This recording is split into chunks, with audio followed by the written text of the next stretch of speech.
Mercredi 1er février, mesdames, messieurs, bonsoir, bienvenue dans ce flash d'information.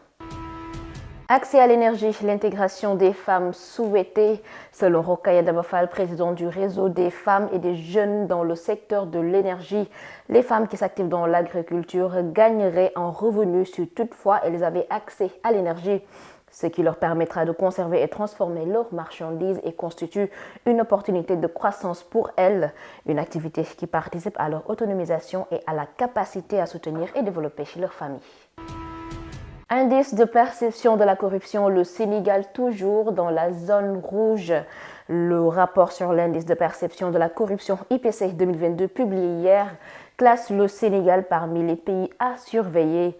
Du 67e rang, le Sénégal a chuté jusqu'à la 72e place avec un indice de 43 sur 100. Selon Birahim Seck du Forum Civil, cette note n'est pas une surprise car depuis le départ de Madame Nafi Ngom Keïta de l'Office national de lutte contre la corruption OFNAC, le Sénégal a perdu plus de 6 ans dans la lutte contre la corruption. Dans l'actualité internationale, au Libéria, le président annonce sa candidature pour un deuxième mandat. George Weah, actuel président du Libéria, a exprimé son vœu de briguer un deuxième mandat. Lors du discours annuel sur la situation du pays, il a appelé les citoyens à renouveler pour la deuxième fois le choix porté sur lui.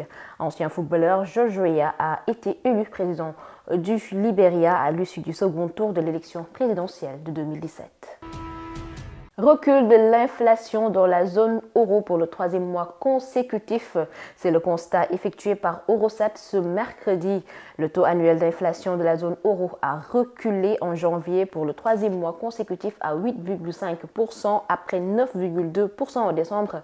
La hausse des prix à la consommation avait atteint son point haut en octobre à 10,6% après un an et demi de progression interrompue, favorisée par la guerre en Ukraine.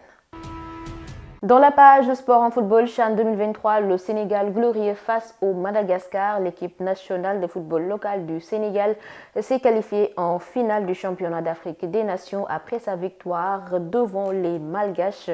Le Sénégal accède à ce niveau pour la première fois et ira chercher les titres le 4 février prochain face au pays organisateur, l'Algérie, qui joue également la première finale de CHAN de son histoire. Toujours en football Ligue 1, l'AS Pikine, sous le coup d'une amende, la Ligue sénégalaise de football professionnel a rendu son verdict à propos du match interrompu à la 9e journée entre le Jaraaf et l'AS Pikine.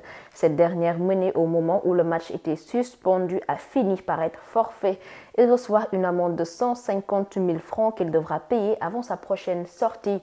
L'AS Pikine dispose cependant de 3 jours pour interjeter appel. C'est la page sport qui met fin à ce flash d'informations. Merci de l'avoir suivi. Excellente suite de programmes sur Women First TV.